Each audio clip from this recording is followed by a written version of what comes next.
English మాట్లాడడానికి భయపడుతున్నారా? అయితే మీకోసమే ఈ స్పోకెన్ ఇంగ్లీష్ క్లాసెస్. వెంటనే కాల్ చేసి జాయిన్ అవ్వండి. Hello Andy, I'm Anita and I'm here with you all to tell you all another concept in spoken English. ఎన్ని రోజులు స్పోకెన్ ఇంగ్లీష్ అని ఏం నేర్చుకున్నారో తెలీదు, బట్ ఇప్పటి నుండి స్పోకెన్ ఇంగ్లీష్ అని అస్సలైన స్పోకెన్ ఇంగ్లీష్ నేర్చుకుంటున్నారని అనుకుంటున్నా. అందులోంచి ఇంకొక కాన్సెప్ట్ నేర్చుకుందాం ఈరోజు. నేను ఏం కాన్సెప్ట్ చెప్పబోతున్నానో చెప్పుకొని చూద్దాం. అసలు యాక్చువల్గా కాన్సెప్టే ఇది.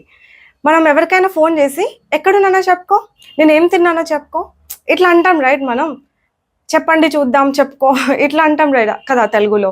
ఇట్లాంటి ఒక ప్యాటర్న్ ఏంటి, దాన్ని సెంటెన్సెస్ ఎట్లా, real time spoken English, in fact తెలుగులో ఎట్లా అంటాం, ఇంగ్లీష్లో ఎట్లా అంటాం, ఇదంతా ఈరోజు చూద్దాం. ఇన్ఫ్యాక్ట్ ద వర్డ్ ఏంటి అని అంటే గెస్ అన్న వర్డ్ యూజ్ చేసి ఇట్లాంటివన్నీ మనం చెప్పొచ్చు అనమాట. నేను ఎక్కడున్నానో చెప్పుకో అంటే వాళ్ళ ఇంటి ముందే ఉండి మనం ఫోన్ చేసి చెప్పుకో నేను ఎక్కడున్నాను అని అంటాం.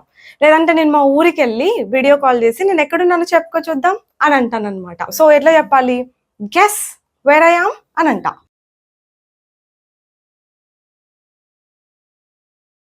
గెస్ వేర్ ఐ యామ్, నేను మీకోసం ఏదైనా తెచ్చుంటాను, ఇట్లా వెనక దాచుకొని నేను మీకోసం ఏం తెచ్చానో చెప్పుకోండి అట్లా అనాలనుకోండి. ఎట్లా? Guess what I brought for you అని అనాలి.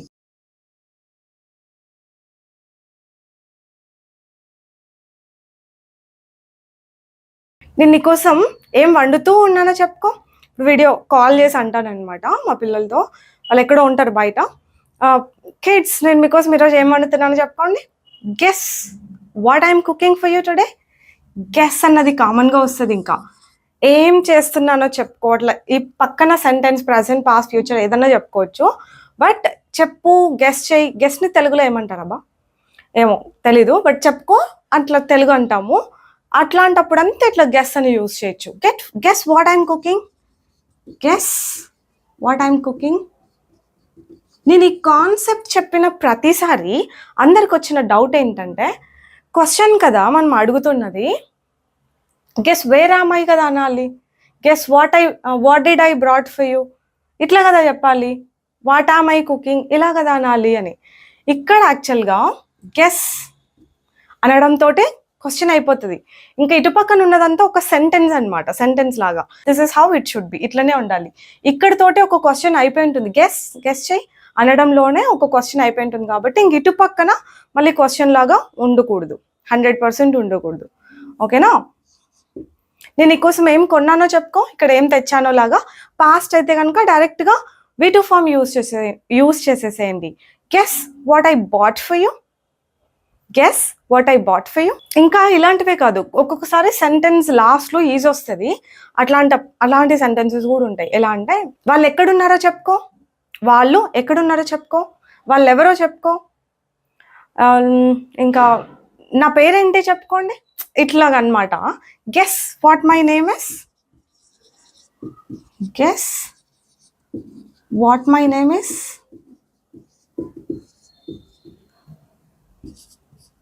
నేను ఎక్కడి నుంచి అని చెప్పండి చూద్దాం. ఇట్లా guess where I am from, guess where I am from. ఇంకా నా ప్రాబ్లం ఏంటి చెప్పండి చూద్దాం. ఆన్సర్ ఏంటి చెప్పండి చూద్దాం, గెస్ చేయండి చూద్దాం. ఇలాంటప్పుడంతా ఈజ్ లాస్ట్లో. Guess what the answer is, guess what the answer is, guess what the solution is, guess what the problem is, ఇలాగా.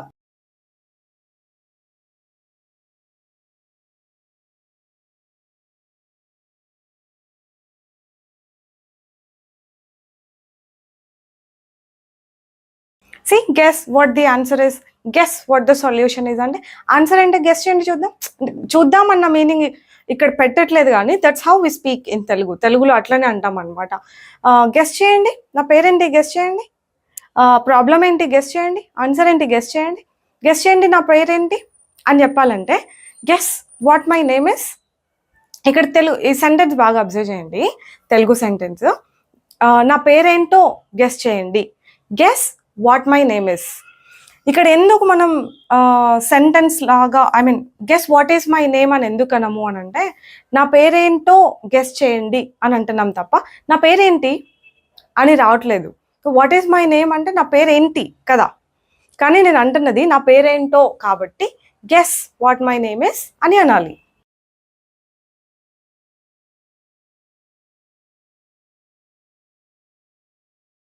నేను ఇక్కడ హార్డ్లీ గెస్ వాట్ అనే యూస్ చేశాను, బట్ మనం వాటే కాదు చాలా క్వశ్చన్ వర్డ్స్ మనం ఇక్కడ గెస్ అని యూస్ చేయొచ్చు. నేను దీనిపైన ఏదైనా లైక్ ఇదే ఈ బోర్డ్ అనుకోండి, లేదంటే ఆ కెమెరా అనుకోండి, దానిపైన ఎంత ఖర్చు పెట్టినానో చెప్పుకో. Guess how much I spent on it. Past కదా, so guess how much I spent on it. నా సాలరీ ఎంతో చెప్పుకోండి. You can't guess, but sentence ఎట్లా చెప్పాలి, ఐ మీన్ క్వశ్చన్ ఎట్లా అడగాలి అంటే guess how much my salary is, guess how much my salary is అని చెప్పాలన్నమాట. గెస్ హౌ మచ్ అని యూస్ చేసాం ఇక్కడ చూడండి. నేను ఎక్కడికి వెళ్ళానో చెప్పుకో. Guess where I went. చూడండి ఇక్కడ వేర్ యూస్ చేసాం. గెస్ వేర్ ఐ వెంట్, ఎక్కడికి వెళ్ళానో చెప్పుకోండి. గెస్ వేర్ ఐ ఆమ్ లాగా, నేను ఎక్కడున్నానో చెప్పుకోండి లాగా. వాట్, వేర్, వెన్ కూడా చెప్పొచ్చు. నేను ఎప్పుడు వచ్చానో చెప్పుకో, పొద్దున వచ్చా నేను అట్లాగా. Guess when I came, guess when I came అని అంటాం. నేను ఇది ఈ వే ఎలా కనిపెట్టానో చెప్పుకోండి. Guess how I found this way, guess how I found this way. నా హెయిర్ ఎంత లాంగ్ ఉంటుందో చెప్పుకోండి. Guess how long my hair is, guess how long my hair is. నా ఫ్రెండ్ ఎవరో చెప్పుకోండి. Guess who my friend is. ఇట్లా ఎన్ని పడితే అండి. మా బ్రదర్ ఎవరో చెప్పుకోండి, ఫేమస్ ఫిల్మ్ యాక్టర్ తెలుసా. ఇలా ఎగ్జాంపుల్ మాత్రమే. ఇలా నా ఫ్రెండ్ ఎవరో చెప్పుకో చూద్దాం. Guess who my friend is. అట్లాగా who, what, where, when, how much, how long, ఇట్లా అవన్నీ చెప్పుకోవచ్చు మనం. నేను రోజులో ఎన్ని గంటలు వర్క్ చేస్తానో చెప్పుకోండి చూద్దాం. చెప్పండి తెలుసా. Guess how long I work in a day. చూడండి how long. Guess how long I work in a day. నేను రోజు ఎంత దూరం నడుస్తానో చెప్పండి చూద్దాం. Guess how far I walk every day. Guess how far I walk. ఇట్లాగా ప్రతి క్వశ్చన్ వర్డ్ని యూస్ చేసి, ఇది స్పోకెన్లో నిజంగా చాలా ఫ్రీక్వెంట్గా యూస్ చేస్తాం తెలుసా. చాలా హెల్ప్ అవుతుంది, నోట్ చేసుకోండి. ప్రతి క్వశ్చన్ వర్డ్తోనూ ఈ రోజు నుంచి వాడడానికి ట్రై చేయండి. ఇప్పటి నుండి ఇట్లాంటి సెంటెన్సెస్ ఎక్కడ కనిపించినా వినిపించినా మీకు అనితనే గుర్తు రావాలి, ఓకేనా. అంత ఎక్కువగా ప్రాక్టీస్ చేయాలి అని చెప్తున్నా. అప్పుడు విన్నాం అనిత చెప్పింటే క్లాస్లో, ఒక వీడియో చూసామన్నట్టు గుర్తు రావాలన్నమాట. అంత కేర్ఫుల్గా వినండి, అంత మంచిగా ప్రాక్టీస్ చేయండి, ఓకేనా. That's it for today. ఇంకొక కాన్సెప్ట్తో మళ్ళీ కలుస్తా. Bye bye, take care.